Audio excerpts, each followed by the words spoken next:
Dorian Yates won Mr. Olympia 6 times and racked up a ton of competition wins. He was one of the first true mass monsters with insane conditioning and one of the best backs in bodybuilding history. He created his own training method. Today we're going to talk about his life, his physique, measurements, injuries, controversies, wins, everything in today's video. Dorian Yates, nicknamed the Shadow, the Beast of Britain, or the British Bulldog, was one of the best bodybuilders of the 90s. He was born on April 19, 1962. He came from humble beginnings and had a rough past, and he started training seriously for bodybuilding in 1983. His first competition was the Mr. Birmingham Novice, which he won in 1984. And as he kept growing and gaining weight, he competed in different shows until, in 1986, he became the British heavyweight champion. In the late 80s and early 90s, he became a professional bodybuilder. He was about 178 tall and weighed between 115 and 120 kilos. Dorian Yates is considered one of the first real mass monsters. A mix of enormous muscle mass with crazy density, thick, compact, hard muscles, something totally different from the classic aesthetic bodies of earlier eras.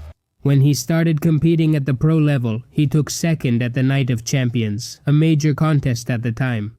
That was in 1990, because a year later, in 1991, he already managed to win it.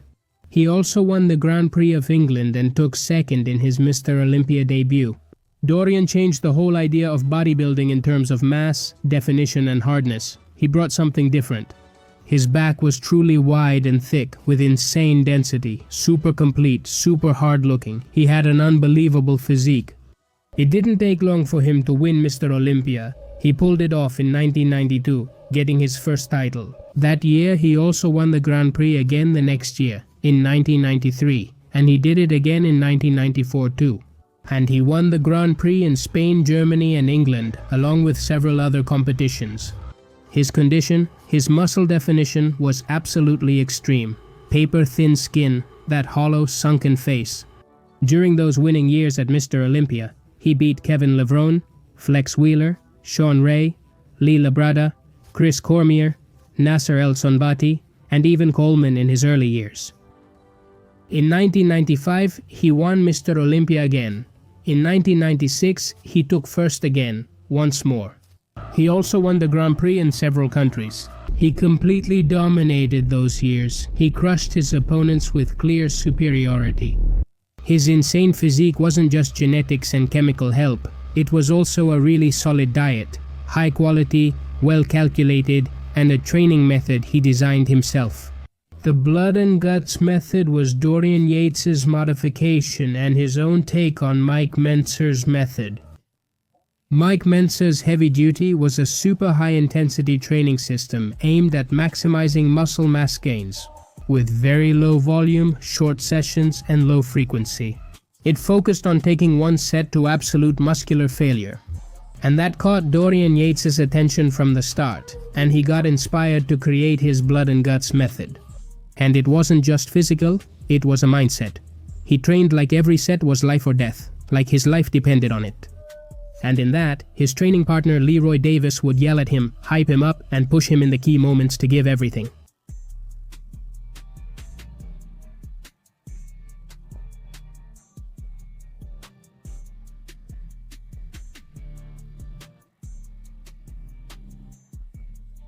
Instead of doing 20 to 25 sets per muscle group or just one like Mike Mentzer, he did one all-out working set, but across several exercises. For example, on leg day, leg extensions, leg press, squats, lying leg curls, and stiff leg deadlifts. After warm-up or ramp-up sets, he'd hit the one set that really counted, the truly effective one, and take it to failure. Even using partials, drop sets, rest pause, forced reps, and all kinds of ultra-high-intensity techniques. That, going beyond failure, defined his style. Dorian Yates used to say, "You don't need more work, you need better work." This year for this contest, I'm training even less. I'm probably doing a total of maybe 3.5 hours a week in the gym of actual weight training. And some of my competitors are doing probably that much every day, you know, and I think that's really to my advantage, you know. Not only have I got the genetics for the sport, I'm also training efficiently, so I'm able to progress all the time. While other bodybuilders spent about 2 or 3 hours in the gym, Dorian's training could be done in under an hour and focus his time on eating and resting. For Dorian, training more than an hour was destroying your gains. With this training philosophy and a massive effort, diet, chemistry, and freak genetics, he reached the highest level, showing one of the best physiques in bodybuilding history. In 1997, he would win his 6th consecutive title, and it would be his last Mr. Olympia. And it was also the most controversial of them all. And I'm going to explain why. First, it needs to be said that Dorian came in injured. He had a tear in his left triceps and a partially torn biceps. That affected his symmetry. He still had hardness and definition, but a bit less separation than other times, and his abdomen was also distended. Meanwhile, his rival Nasser El Sonbati brought his best version. Nasser came in extremely complete, more balanced, better symmetry with a level of muscle mass comparable to Yates. For most viewers, and me too, I'll include myself, Nasser El Sonbati was the real winner, a Mr. Olympia without a crown. A lot of people thought, including Nasser himself, that the IFBB favored Dorian Yates so he could win his 6th straight title, and not end things on a bad note. According to the judges, Dorian won because he had more mass than Nasser, his back was better, and his conditioning was slightly ahead. Still, it's debated to this day, and it seems like they didn't really take into account Dorian's flaws at that Olympia and his physical decline.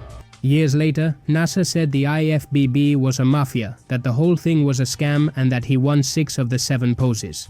But that the judges and the IFBB wanted Dorian to retire as champion, and I agree.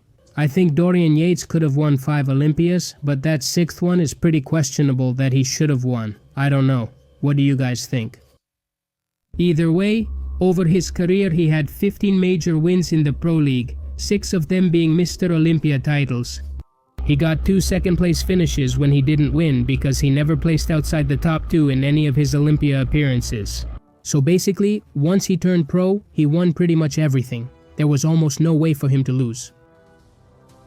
To this day, at 63 years old, he's still alive, enjoying life. He lives in Marbella, trains, takes care of himself, and keeps contributing to bodybuilding. Dorian Yates changed bodybuilding history. He led the shift into the mass monster era toward Coleman, who came after, and he'll always be a legend. For his wins, his insane physique, that huge, dense, wide back, his extreme conditioning, and his brutal training philosophy. The Shadow, Dorian Yates. If you liked the video, show a ton of support, and don't forget to watch the one about Nasser El Sonbati from El Professor. That's it. Aries YT signing off. See you in the next video.